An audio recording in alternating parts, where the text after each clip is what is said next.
Welcome to Zisodel TV.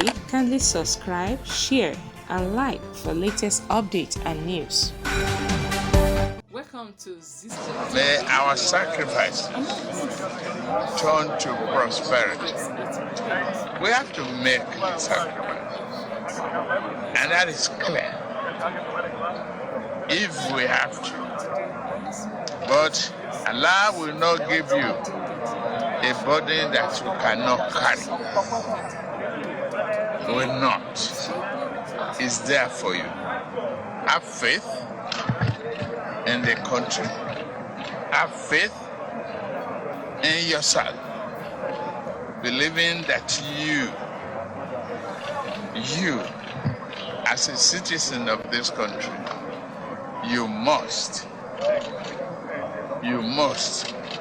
join hands. No religious identity, no tribal identity. Live with one another in joy and prosperity. It will come.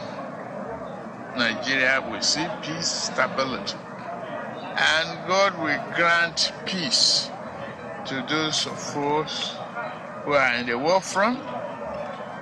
We spare their life, we give them victory. Those in the hospitals, we give them succor and peace, and keep them in good health, path to recovery. So you will just be spiritually uplifting.